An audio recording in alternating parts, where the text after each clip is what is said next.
is present day Safrianna here. This is an older episode that I am re-releasing as a part of this season 1 audio rollout. And much of what I talk about in this episode is still absolutely true today. In fact, again, politically, what's happening and has continued to happen that I addressed in this episode originally has really just gotten worse. And I don't say that in a doomsday kind of way. I say that in a very realistic way.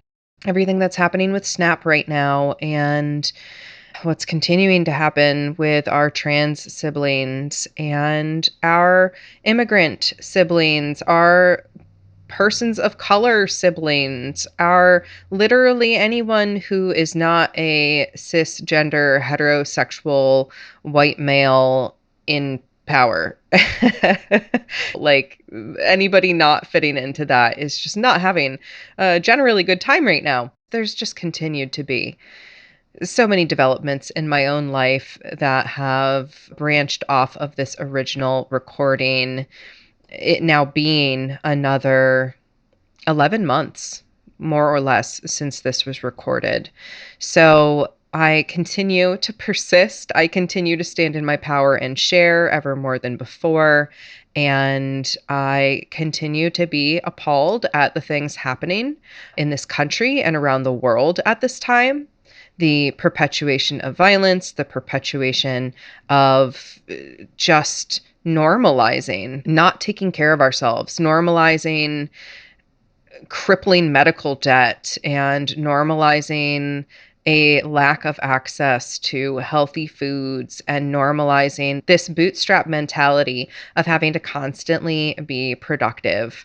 I have continued to unhook more and more from that, but what we're seeing out in our world right now is intensifying. And with that, my own self-care has to intensify too. So my business structure has changed a little bit since the recording of this original episode, but as always, all the up-to-date information can be found at my website, safrianna.com. That's SAFRIANNA.com.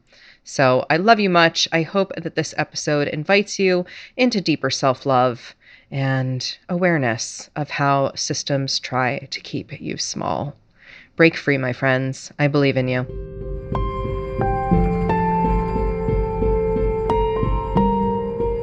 Welcome to The Shadow Side with Safrianna, the podcast where we illuminate what others too often keep hidden in the dark. I'm your host, Safrianna Luna, and I believe that true growth and healing happen when we're brave enough to explore the shadows. As you listen, may you find greater understanding and awareness around your personal stories and collective trends. Take care of yourself, and let's dive in.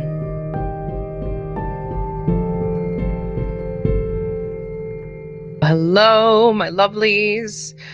I hope you are able to tune in to a little bit of happiness whenever you are listening to this. I know I have been feeling very heavy of heart lately and just really trying to do what I can for myself to anchor back into the energy of unconditional love, to deep self-care, self-trust, rest, relaxation, rejuvenation, right? I could say this massive list of how we need to take care of ourselves. We need to relax, we need to rejuvenate, we need to recharge, right? Like recalibrate, I think, is probably number one. And that's what I want to talk about today is recalibration in this time and space, and how we can tune into the power of self-love versus the impact of self-neglect. And I have 3 card decks today that have messages for us because we need so desperately right now to really, really tune into the power of compassion for ourselves so that we can be more compassionate with others and really, really help each other during a time of great turmoil. So I just want to start there. Like, what's currently happening in our world and how stressful this time is. And I've been really, really struggling. So I live in the United States, and there are executive orders coming out right now that are impacting many people that I care about, love, work with, and it's extremely, extremely stressful. And it doesn't feel like it's coming from a place of love or freedom or joy. It feels like it's coming from a place of power and control. And I talked about that during my last Shadow Side episode, if you want to go back and check that out. But I'm going to leave that today and just center on what do we do when we are facing great turmoil, and what do we do when everything seems hopeless to us and we don't know how to even take care of ourselves. We have to anchor back into that self-care in order to have the impact that we're here to make. So I have had this ongoing journey over the last really 2 years. It kicked off at the beginning of 2023. I would say right from the beginning of 2023, I knew that I couldn't keep doing my therapy practice the way that I was. It was really, really draining me. I had transitioned out of agency work that was paying me pennies, and I was having to see 40 plus clients a week to make ends meet, and just absolutely exhausted. Because if you imagine a regular 40-hour work week, those are grueling, and holding space for so many people's pain at the same time is so emotionally taxing. I can't even begin to describe it. So I was really, really burning out. And I had this spiritual calling to go to Sedona, and I was making good money with a six-figure practice by the time that I had begun to build my own business. And I was very fortunate to be able to book a trip to go meet up with friends in Sedona in a kind of sharing a Airbnb situation, and we were able to go out and explore. And I had this beautiful experience in a what's called the birthing cave in Sedona, and it really told me, like, it's time for a rebirth, and you need to follow the promptings of your soul that you were hearing at the beginning of 2023, which was to leave my whole business as I had built it behind and to start over from scratch and build it the way that my soul needed to for alignment and for health and for joy and all of that. And so come August of 2023, I left my therapy practice behind. It took about a year to get out from underneath insurance companies to be able to open my practice back up if I wanted to. And in that time, I began to really build a soul aligned business. And so all through 2024, I'm building this brand around being authentically ourselves, stepping into love, uplifting the others. Living Luna's slogan is uplifting the others, because we really genuinely believe that we all deserve to live a life of dignity, authenticity, joy, respect, peace. Picking up the alarms outside, so I do apologize for that. We live right next to a fire station. But this invitation to love ourselves more was this big push that I had. And now at the beginning of 2025, when we come to the sort of 2-year turning point of this journey, again, there's executive orders going into place that are really deeply hurtful to me and so many people I love. So it's just a heavy time, and I don't have it in me to hate anyone. That's not what I do, but I get curious about why we feel the need to harm one another. And I think it comes back to this self-care versus self-neglect piece. As a society, we have been taught to sacrifice ourselves in the name of work, productivity culture, hustle, grind, right? In the push to make more money and to be able to keep up with the ever expanding reach of consumerism. And if you went to public school like me, right, you really learned that you needed to get a good grade, and you needed to prove your worth, and you needed to do all of these things to be seen as a valuable member of society. And that's very deeply reductionist of who we are as entities, beings here living a life, right? We are infinitely creative and have this ultimate capacity for love and expansion. And this is why it's like, one of the messages I wish everyone could hear, is that when it comes to profit, if if our workers, our employees, our contractors, our whomever in whatever role they're doing to create something or do a job, if they were self loving, self aligned, self aware, and able to self actualize doing what they love to do and being paid a decent wage doing it, we would make lots more money. There would be more abundance, and more people would benefit from that.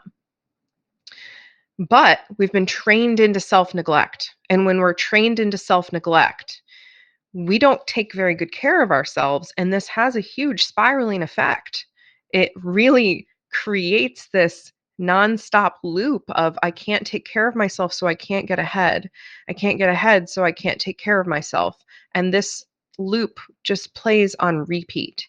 And it's why I chose to build my business differently and to try and come in from another angle, and from the angle of money needing to be reallocated in order for more people to be able to access more of the services they need. Like, it's really backwards when regular citizens trying to do their job are trying to protect each other versus the systems that are supposedly in place to help and serve and protect us all.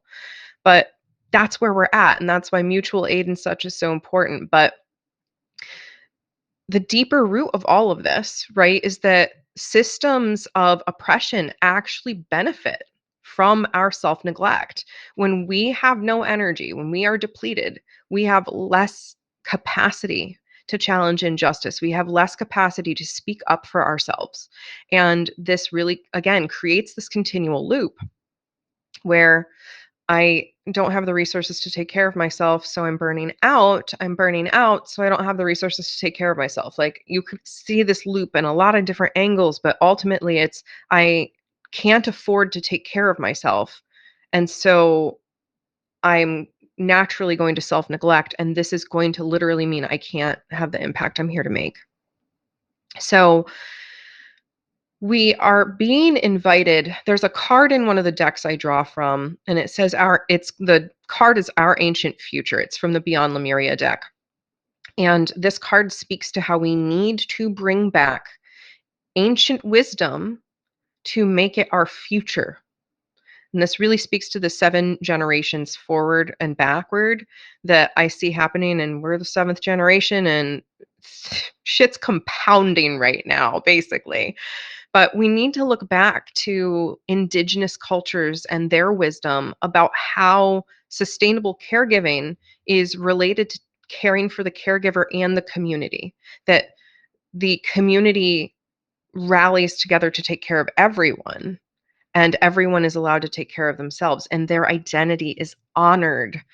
Their truth is honored, right? The whole I'm going to talk about it very soon. The idea of trans identities being some new woke thing is so historically inaccurate, again, reductionist, and really shies away from a lot of indigenous cultures and cultures all around the world that have acknowledged many spectrums of what gender shows up as. And this is, again, we need to connect back to that wisdom, because the wisdom, I'm going to use big air quotes here, the wisdom that's being shared right now is sacrifice yourself for the dollar bill. Sacrifice yourself for your country, sacrifice yourself for your family, sacrifice yourself for whatever, your religion. Self-sacrifice is not the way. So even if connecting to your wisdom is connecting to the wisdom of Jesus Christ, he taught that the kingdom of God is within you and that you are here to create that. And that looks like self care and love and awareness and peace and generosity. And then that pours out this energy, this ability to take care of others, right? As Christ consciousness teaches us to do, right? To love our brothers and sisters and siblings and to take care of one another, to love thy neighbor.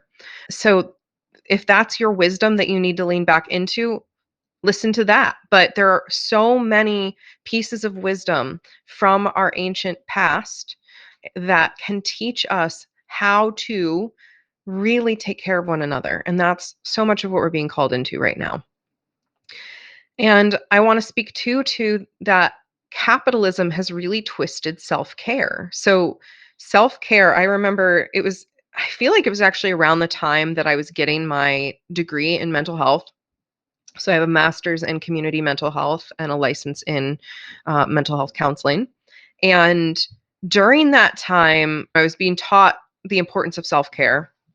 But around me, when I was looking at what was being shared culturally, media, right, society, what they viewed self care as, it was this very performative, consumer based feeling push to basically go to the spa, get your nails done, get a massage, right? Buy that new fancy thing. Like self care was mostly based on buying things, buying services, buying objects. And that is not what genuine self care is either. Self care is not performative, it's sustainable, genuine rest. So, what actually allows you to rest? And some of those things may be a massage or getting your nails done, right? It may be some of those things, but it's not what everyone else is doing. It's not a prescription, one size fits all approach. It has to be this deeper thing. And that was why when I first became a therapist, part of my mission was to teach people free versions of self care, like breath work and nature and just in the moment stuff that doesn't cost money to go have an experience, but that we can really anchor into here and now. So there are so many different forms of self care. And I don't want anyone out there to believe it needs to be reduced to things that have to cost extra money, because this is one of the most important things we can be doing in reclaiming our power is finding our moments of genuine rest, genuine joy, relax, recharge, renew, regenerate. Shout out to Regenerate Float Center. Like, we really have to find this new definition of self care for ourselves and allow ourselves to do it. Because again, we have been trained to self neglect. So, the next thing I want to share is just this body wisdom that is here for us. Every little ache and pain is something getting your attention. It is some inner part of you, as Red would call it, the entities within that are pulling the muscles and strings of the muscles and strings, yes, the strings of the muscles and the fascia and the tissues, the cells, right? These little messengers that say, my arm hurts, my shoulder hurts, my hip hurts, I have a headache. These are all inviting us to figure out what's out of alignment and how are we being invited to care for ourselves, right? These are all signals from the body. So when we can shift out of this mindset of like, it has to be this way all the time and I'm just going to ignore it because it is what it is, to, what is this actually telling me? What is my body's wisdom holding and trying to teach me about my chronic self neglect?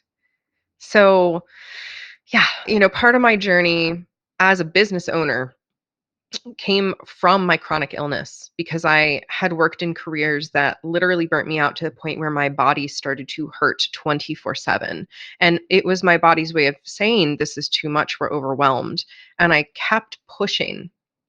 And I just kept pushing and striving because that was what was told to me to be the right thing to do. That was what I was raised to believe I needed to do, that I had to be on all the time and productive and working and taking care of everyone else but myself. And that led me to get a diagnosis of fibromyalgia. And long story short, because I'm sure I'll tell this in much more detail at another point, but in the span of getting tested to try and see if they could diagnose me with an autoimmune issue or some kind of disease that could be solved with medication, I ended up being tricked into using my services at a certain place that was not covered by my insurance, apparently. And I ended up with thousands and thousands and thousands of dollars in sudden, unexpected medical bills for a blood test. This led me to need to get more work and ultimately more burnout and ultimately more sick. So this is like a wake up call, hopefully, right? When some people hear a story like this, that we can't keep doing what we're doing because it leads to more issues. So our bodies do hold the score of our stress, our self neglect, our anxieties, and these lead to autoimmune issues. This leads to chronic inflammation. It leads to burnout. And this is not a personal failure. It is literally a response to unsustainable patterns that are being pushed by society and then from ourselves because we've integrated those messages. So we need cycles of rest and retreat. We need cycles of action and doing. I talk so much about the shadow light journey and this infinity symbol, the light, the shadow, the masculine, the feminine. You're right. Oh, gosh, this is so misunderstood, and we're seeing that play out in our society right now. But there's the doing energy and the being spiritual energy. There's the taking action, and there's the rest and nourishment. There's the actualizing our goals, and there's the daydreaming and feeling out what we desire. There is this warmth to us and there is this coolness to us, this anxiety and this depression, this ebb and flow. There's so many layers of this. But ultimately, we have to honor this cycle because so many of us try to just stay on 24/7 and it's this like crash, rinse, repeat cycle of going all out, completely draining ourselves and then crashing, getting up the next day and doing it again. And that is ultimately what leads to so many of our health problems. I could not tell you how many people I know who now disability developed cancer and ultimately died from it. Like I have seen the inside view of so many people's lives be destroyed simply by the pattern of overworking to the point of self-neglect or overgiving to the point of self-sacrifice. So it's not a simple like thing, and it's something so many of us are doing, and especially women. That is why so many of these chronic conditions are diagnosed more frequently in women, is because women have been socialized and raised to be caregivers and to self-sacrifice. And of course, there are many men and non-binary people who do it as well. This is not limited. It's just overarching general patterns, and femininity and people assigned female at birth are generally socialized to be more giving. So I just want to acknowledge that.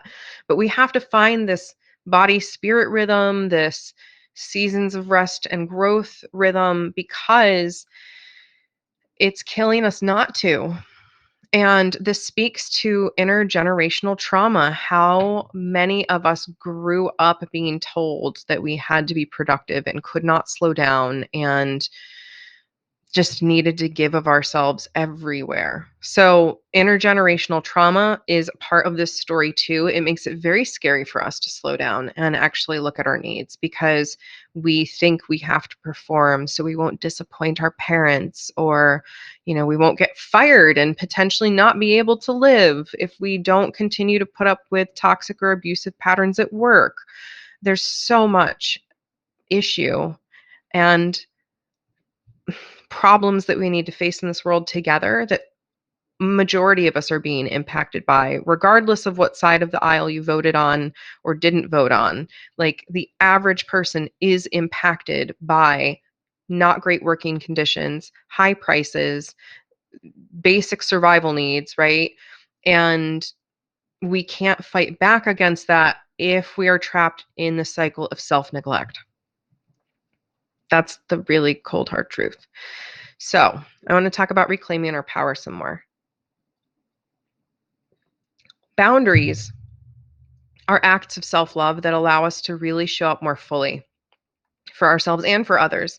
And boundaries are so misunderstood. They are so misunderstood. So I'm going to just try to frame them as succinctly as I can. Boundaries are things we draw around ourselves. And when someone comes into that boundary uninvited, we have to remove ourselves from that situation. That is ultimately what a boundary is I draw this line around myself and I'm saying no one may come past this line. And if someone comes past this line, I might ask them to step out and respect the boundary. But irregardless, I am responsible for removing myself if I need to maintain my boundary, if I need to make sure my little bubble is protected. Boundaries are not putting things around other people and limiting them. That is not what a boundary is. That is a restriction, that is a command, a a demand. That is not what boundaries look like. So taking someone else's autonomy away from them is not a boundary. Not how that works. If you have a boundary and you're like, I don't want to be around a certain kind of person, you are responsible for upholding that. You are the one that doesn't go to where those people are. It sucks. It can really suck to have to manage our own boundaries by removing ourselves from situations that we might otherwise want to be in. But we are responsible for our safety, our comfort, our joy. And again, that does not come by drawing restrictions around others. So, our boundaries that really relate to our self care versus our self neglect often come around with choosing to stand firm in not doing something for someone else that we truly disagree with. So, if it is too depleting for me, I'll just a recent example. I had a loved one who was trying to leave a bad situation, and there was some interpersonal conflict, and I could really tell that this loved one was struggling, and I said, "What can I do to support you?"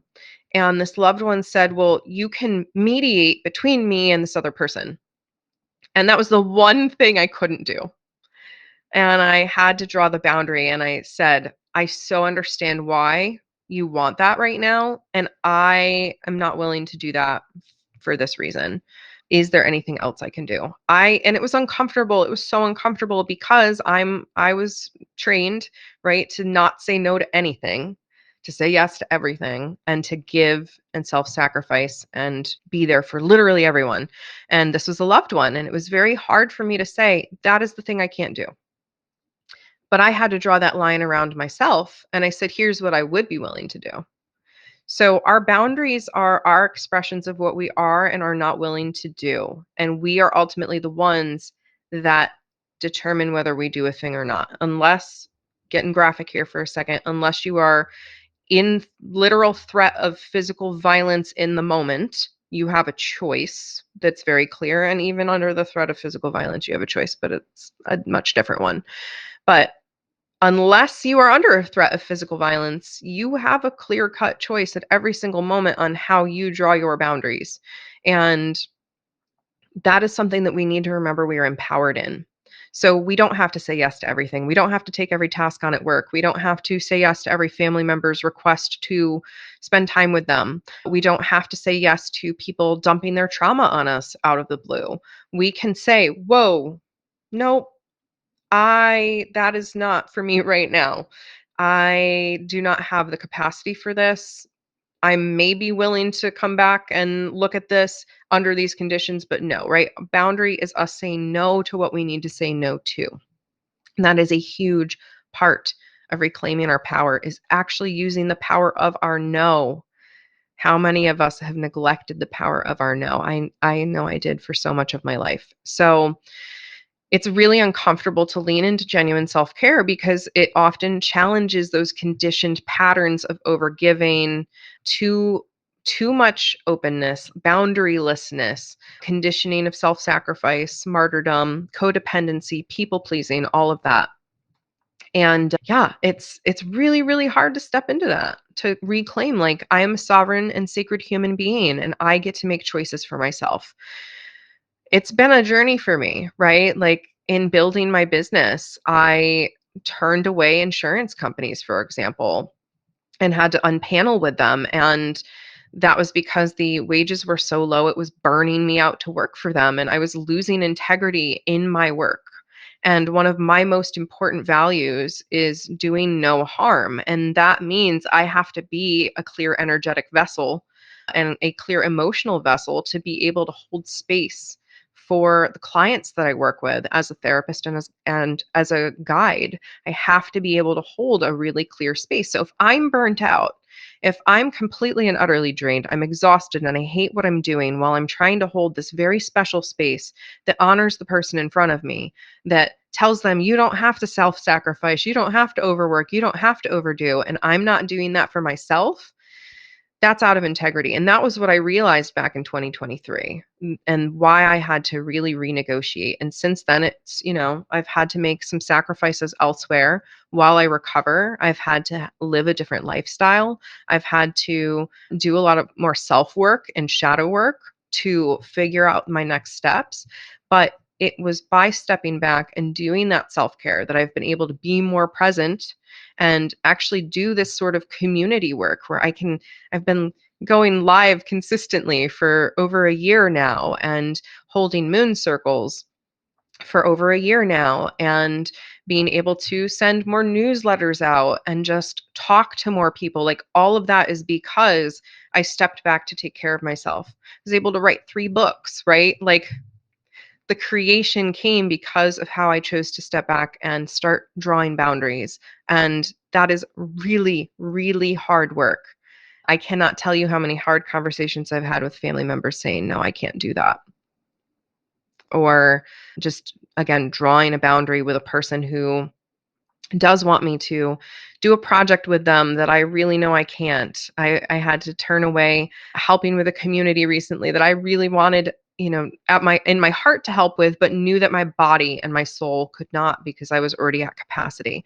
So it's this journey to figuring out our capacity, honoring it, and being able to affect our boundaries in the world and stand in our power and say yes and no where we mean it so that we have the resources to do what is ours to do. So let's just talk about some practical tips and integrations here. So, what can you actually do to begin turning from self neglect into more self care?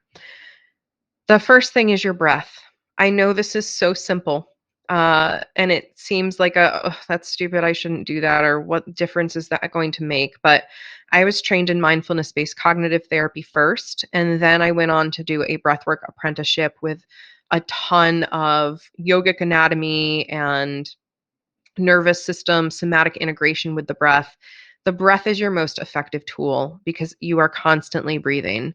So, simply bringing consciousness to your breathing begins to be an act of self care. The way that I first started this, because I used to be a completely unconscious and shallow breather. The first time that I started integrating this was every time I would have my hand on a doorknob or go through a doorway, I would try to remember to consciously breathe. And that would literally mean following the inhale all the way in, feeling the expansion, and then consciously slowly exhaling and feeling it go all the way to the bottom. And just doing one of these when I went through a doorway began to make me more present to my life, to my body, to my mind, to my emotional state. And that was a huge shift. And again, I know it seems really small, but this is a huge act of self-care. And as we retrain our breathing, we also gain capacity to work with some of our anxiety and reduce some of our anxiety as well when it comes up. I have PTSD. Well, I had PTSD diagnosable, but I've been able to bring my responses down enough to where I don't meet the diagnostic criteria anymore.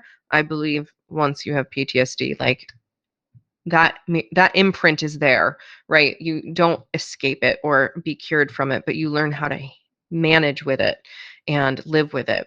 And that's where I've gotten to is I don't have these long-term panic responses or these horrific flashbacks. I have these tools and strategies such as the breath to be able to say, okay, right here and now, I am safe. And my nervous system can feel that, which leads me into my next little quick tip, which is literally to look around your space. If you're feeling overwhelmed, to just look down, around, up, left, right, behind you, and twist your spine a little bit. I call this the no tiger twist. I don't know what its official name is, but that's my code name for it because this tells your body, like, I'm not running right now. And then one more simple and free tip is to say no. Say no when you mean no. And one of the things that I have taught to hundreds of clients is the phrase, because this was so common in my work that I have these little catchphrases that I came up with as a therapist because these are such bad human patterns I've noticed that just drag us down. Is if someone does not respect your no, They do not deserve your yes. So again, if someone does not respect your no, they do not deserve your yes. If you can't say no to somebody and they respect that, that is not a person for you. And unfortunately, we have many people that we can't say no to because we know it will lead to an explosion or that threat of violence or whatever. And that means we need to find new people. We need to find new community spaces. We need to find new friends. We need to take care of ourselves and put that self-care first because that is self-neglect. If we are surrounded by people who we can't say no to, that is major self-neglect. So exert the power of your no. And if you don't feel like you can, A, reality check that if it's safe to do so, right? So for me, when I first started learning to use the power of my no, I literally had to reality check it because I was with new people. I had completely lost all of my support systems, air quotes again, that I thought were there for me because I exerted the power of my no. And they basically said, well, screw you. And so I was completely reorienting my entire social network. This was in the 20 teens. And I was getting my new social circle. I was getting my, new relationships. And I started to see, could I say no? And I could. It was very emotionally distressing to me. I burst into tears pretty much every time, but I needed to practice using my no and seeing that they were still safe people, that they weren't demanding of me. And that is, if you don't have that, let's talk. There's so many resources out there to help you with this because many of us feel trapped in those kinds of patterns. It's a very scary reality that 25% of us or more likely experience this sort of thing where we don't feel like we have the capacity to say no. So, that the next thing I want to share is to really find your caring communities where they normalize rest and vulnerability. So, Living Luna is a community. We have space on Discord. That's our number one space where we share space, and that is free to join. Discord is on your phone, it's on your computer. You can use it on the go.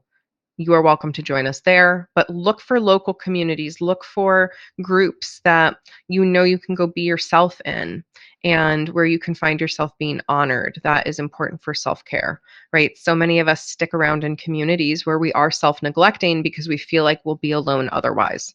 So really honor that for yourself. And then really get to know the signs of burnout. I have education on this, but there's all kinds of resources out there. Like, look at what burnout looks like and see how you're doing on that scale because it's for real. Burnout is way more of a commonality than it should be. It's normalized. It's often even glorified. I can't tell you how many of my clients have told me how many multiple burnouts they've been through in their life. And that shouldn't be the case. That shouldn't be the norm. Like, it really breaks my heart that that is what society thinks right now is the normal thing to do and be. It's not. So I'm going to pull some cards. Like I said at the beginning here, there were 3 decks that wanted cards pulled. And I'm just going to talk through what comes up and how I feel like this relates to this topic of self-love versus self-neglect. One of the number one messages every single person out there needs to hear is that your self-love, your self-empowerment, your boundaries are the most important energy you can step into because that's going to give you the capacity to do what you're here to do. All right. Well, this is a fun and interesting message. The Atlanteans. So I could tell a lot of stories about the Atlanteans. That's not so much what this is about today. But if you would like to hear me talk about how the Atlanteans are playing out in our karma here on Earth right now, let me know because I'd be happy to do a special on that at some point. But I know it's not everybody's cup of tea. But the message here is that there's acceleration happening in our collective right now. We're going to see massive technology acceleration, especially with everything that various governments are doing with AI and just the constant push for tech. So, in that, what we're being asked to do is to step into our own higher vibration, our own evolution to become better versions of ourselves so that we can make sure this expansion is being done in a self-loving and empowering way, that it is not continuing to play out the same patterns in our current collective of certain groups being neglected, or the technology not being used for good, but being used for profit for a few people. Like, none of that makes sense. There's so much abundance to go around. And so we're really being called into evolving into that.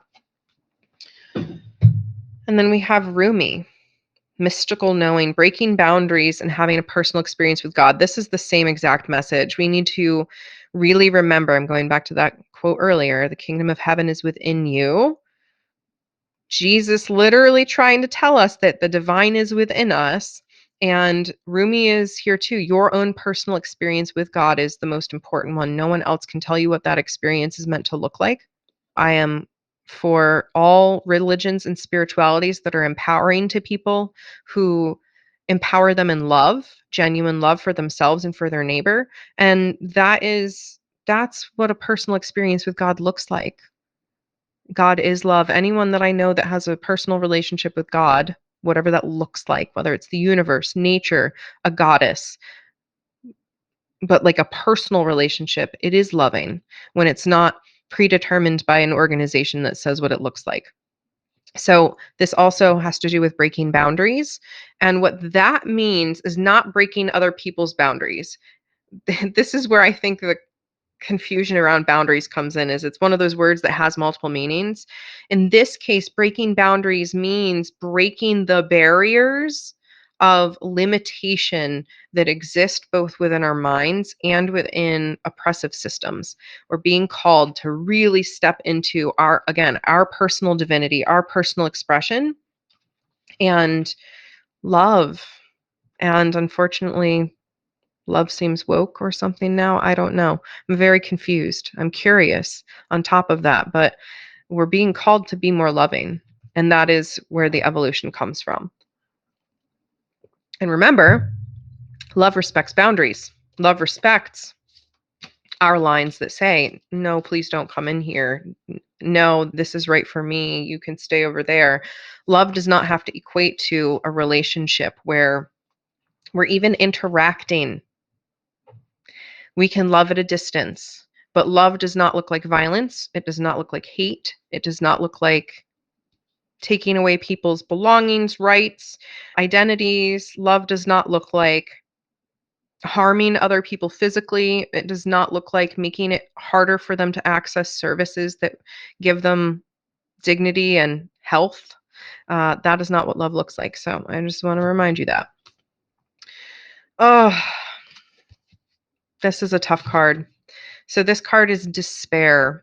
And this is, again, why in self-neglect and self-care, this card says, I need your divine intercession right now, O Great Spirit.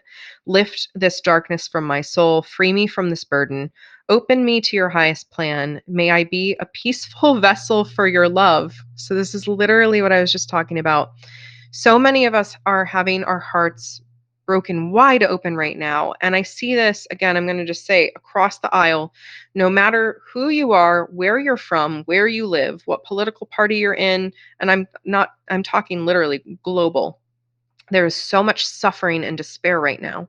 So many groups of people being harmed and subjugated, and so many other groups of people thinking that somehow if those people have rights or are acknowledged as a citizen or whatever, that something's going to be taken away from them. It's all this fear and just this chaos swirling vortex of fear, and everyone is feeling that on some level. So that, I really think, is this despair. And the self-care piece is like, how is this for the highest plan? How does this help all people? How do we step into more love and be more love? This is literally the message I speak every day, is, can we be a more peaceful vessel of love? Can we hold an anchor in harmony for all human beings and the planet? How do we do this? So, all right, last deck. How do we do this? That's the question. How do we step into this next level of love and really come together? All right, we've got two that are stuck together here. I just said, how do we come together? This is so funny. Pleiadian activation. Coming together, harmony in the heavens, resolution. Thanks for just saying what I want. What's the other card here? Do you have a okay. All right. All right.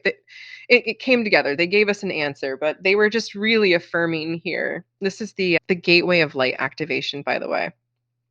So the Pleiadian activation is saying, yes, this is exactly what we're here to do right now. Come together, harmonize in the heavens. Oh my gosh, like perfect synchronicity because this quote of the kingdom of heaven is within you keeps coming up so powerfully for me. And resolution. We are meant to co-create heaven on earth. We're meant to be here coming together as one unified race, species, planet, to be able to live and flow with harmony and not create a bunch of karmic BS. We are so in the karmic BS swirl of fear and shame and disappointment and fear mongering and just so much of that right now, which is what the next card has to do with. And we can't come together while that is all taking place. So I asked, what does it take to come together and create the harmony? And the next card does answer that. And that is karmic board clearing. First of all, just look at all of these arms reaching up to receive energy and transmuting the energy down as well. So we are really being invited for an energetic collective clearing and to rewrite this collective story and to live in our truth. And that is why, for me, I've had so much fear recently as a LGBTQIA business owner who literally goes by the moniker the Queer Spirit Guide, because I believe that we are all different and we are all the same, that we each and every one of us are a unique being that is also one greater whole. And I have to keep standing in that power and living my truth to help other people live their truth and be their authentic selves. So even though I'm afraid, I'm standing in power with myself and my community so that we can rewrite this collective story. And that comes from not being in the same old karmic patterns. So we can't keep doing the hate swirl. We can't keep doing the us versus them. That means all of us. And this is something that's very hard when each and every human being at some point has felt the righteousness of their truth and their cause and their side. But as long as there are sides, we can't come together in harmony. We can't have peaceful resolution. And so it takes each and every one of us stepping into our self-care, anchoring in the power of love as completely and utterly as we can so that we can radiate that out. And if we are not taking care of ourselves, it is very hard to be loving towards another human being. If we are not being compassionate towards ourselves, it is very hard to actually genuinely offer that to another human being, because there's then this flavor of resentment that can bubble up beneath the shadow of, why am I not being cared for in this same way? And that is part of this cycle of self-neglect that just keeps spinning the wheels. So all of this to say and come back to live your truth. And that is how you begin to step into your power. And remember that love does not have to control anyone else. Love can be at a distance. Love is compassionate. And we know that compassion has to start for the self first and then be flowed out to others. So if I know I can't be compassionate to another person, I need to stay away from them, because it wouldn't be compassionate to me to go and be mean to them. That would do harm to me and them. Anytime we are doing harm to another person, it is also doing harm back to us, because it's not compassionate to ourselves to be in the flow of being cruel and trying to control and exert our power over others. That's how karma is accrued. So I just want to take a moment to really drop into love here. I was standing with a loved one the other day who I have big boundaries with and I can't be around very frequently. And when I am around this loved one, it's very draining to me. And I just had to anchor in the energy of unconditional love, knowing I was there for a moment. And that was all I needed to do, was be there for a moment in the unconditional love. And then I got to go right back to my boundary and not be in that space. And I wish more of us could anchor in this unconditional love in the way that we don't have to be anywhere we don't want to be. We don't have to be with anyone we don't want to be with. We don't have to hold space for people that we don't want to hold space for. But we don't have to be mean. We don't have to be cruel. We don't have to shun. We don't have to other. We can live and let live. And too many don't believe that. And that's what I really want the world to know and hear, is that we can coexist. There is enough for everyone. And anyone that tells you otherwise has a motive for that. They have a motive for not wanting you to think that there's enough for you. And that's likely to keep it for themselves. So there is enough love. There is enough peace. There is enough light to go around. And the average person is loving and kind. And every person at their core is good, just traumatized and exerting power and control, which still isn't okay. Because as another one of my famous phrases says, compassion does not equal enabling. Enabling each other to do harm is not compassionate. And that's why we have to speak up and stand up and say, it's not okay to attack our brothers, our sisters, our siblings. It's not okay to do harm to one another. It's not okay. Love is the answer, and it's the hardest thing to anchor into. So please go out there and love yourself above all. And again, self-love doesn't look like doing harm to others. It looks like you just taking care of yourself as an autonomous, sovereign human being. Breathing, saying no, looking out at beautiful nature, moving your body, drinking water, eating good food, looking in the mirror and giving yourself some love, doing a doodle on a piece of paper, dancing in your kitchen. There's so many ways to do self-love that don't cost extra money, that you don't have to go outside and be around other people for, that you can do for yourself. So tune into that. What can you do for yourself? How do you anchor in more self-love so that you can be more of a force of love out in the world? I love you unconditionally, and I'm here to support you. So please let me know if I can support in any way. Safrianna.com is the place to go. You can book a 15-minute call with me just to have a conversation on what all I do. But know that my free moon ceremonies are here for you to have those moments to tune into. And I will continue to go live as frequently as I can, ideally once a week, to tune in with you all and just share some space. I love you. I believe you. I see you. And you're not in this alone. All right. Until next time, I'm Safrianna Luna, the Queer Spirit Guide. Bye for now. That brings us to the end of this conversation today. Thanks for being brave enough to walk in the shadows with me. If you found value in this episode, please consider subscribing to Shadowside with Safrianna wherever you listen to your podcasts, and leave a review to help others find the space of transparency and expansion. You can also connect with me at safrianna.com or livinglunas.com for more information.